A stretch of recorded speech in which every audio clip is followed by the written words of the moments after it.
Been trying to tell him for time. Yeah. Like who be moving like that? Who be moving like that? Like who be moving like that? Who be moving like? A beast up in no release, wasn't released until he peaked. Coming from the deep, demons keep cutting them deep. Freedom wasn't cheap, nothing to eat. Stomach was weak in the buckle. We almost stuck off from standard company, but luckily, tough as could be. Ain't no one tougher than he. From Marvel to DC, we struggle we see, running the scene. Today, we get to experience an Aston Martin on the streets of Mumbai. Now, Aston Martin is calling the DB12 the world's first sports tourer. Now, I'm not touring with it, and neither am I hitting a track to test out its performance. The last time I drove something similar was a BMW M8 from Mumbai to Alibag. But then today is obviously going to be a lot more spectacular because just look at that logo on the front. By the way, for the very first time, does that new Aston Martin logo sit on a car? Come, take a closer look.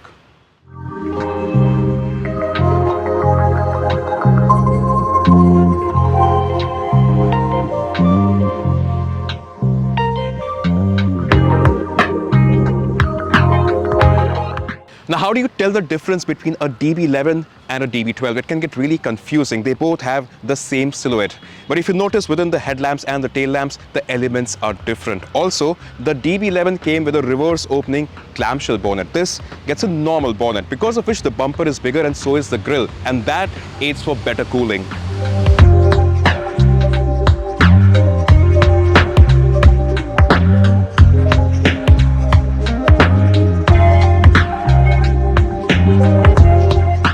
And cooling has been a key factor in terms of extracting performance from this engine. No longer you have a V12 under the hood, you have a V8, a Mercedes-sourced engine, twin turbocharged, 8 cylinders firing to put out 671 horsepower and 800 Newton meters of torque. Now, those numbers are achieved by giving this engine some aggressive camshafts and also giving it bigger diameter turbos.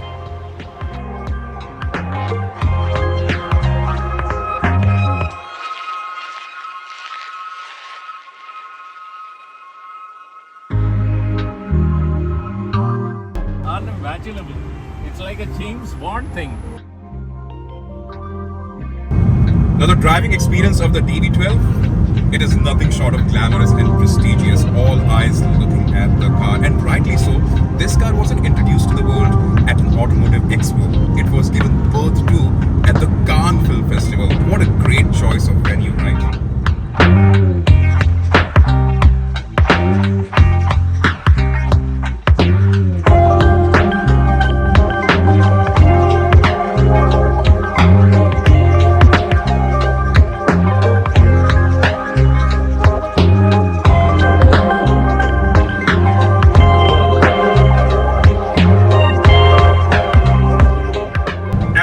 We shouldn't be complaining about the lack of V12 under the bonnet because the V8 is just absolutely nuts.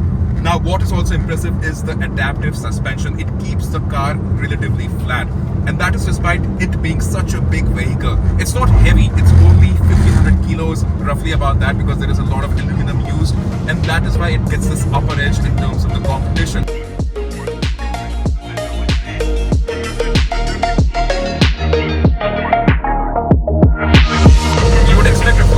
The job better, but trust me guys, it is the Aston Martin that you should be picking.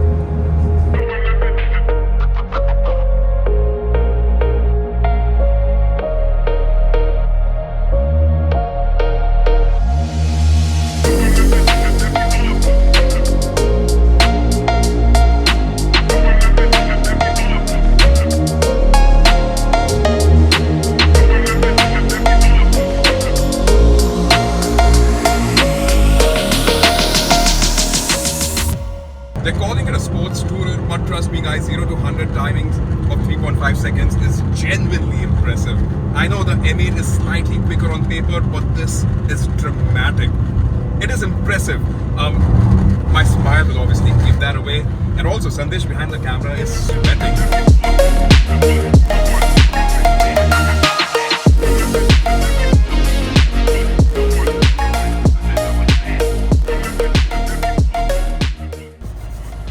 I so wish we were on a track today, Sandesh. Oh!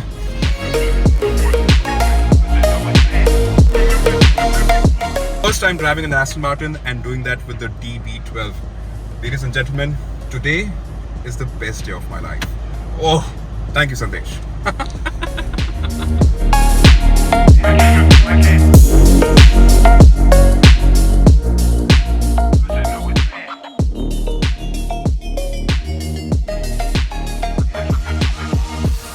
All of that power is fed only to the rear wheels via an 8-speed automatic transmission, no dual clutch here. In fact, the powertrain has no electrification, no hybrid technology. It's all very raw, very old school. Honestly, it would have been amazing to have a V12, but the V8, it produces 37% more torque as opposed to the older DB11. And I can see how this car can be amazingly fun to drive on long distances as long as ground clearance is not an issue. The suspension setup, we are on the firmest setting at the moment, and that is why the cabin is all over the place. But this is what I wanted to test. If you're driving the car fast, can it cope up with our roads? It certainly can. You can also smoothen it out a bit by shifting it to the comfort mode. But for me, today, it is Sports Plus.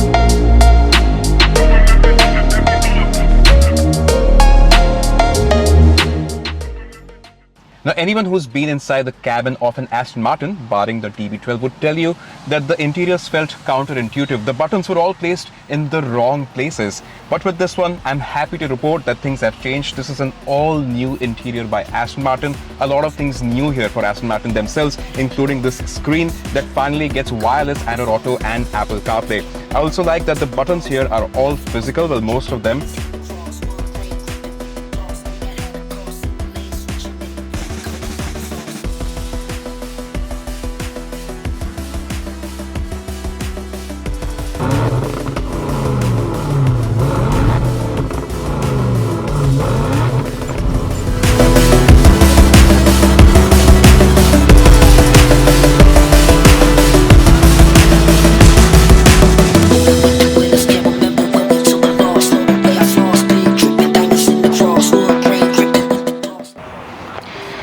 You know what the beauty of the DB12 is that it can get you to these beautiful locations with utmost comfort, utmost luxury, and obviously with all that drama.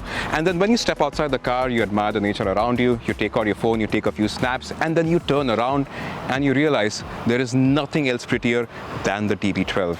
It's just drop dead gorgeous.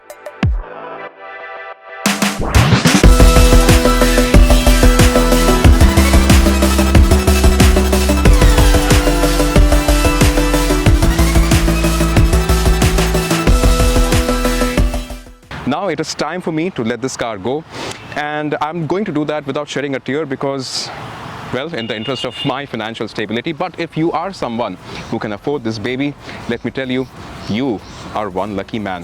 Thank you so much for tuning in. I'll see you next time.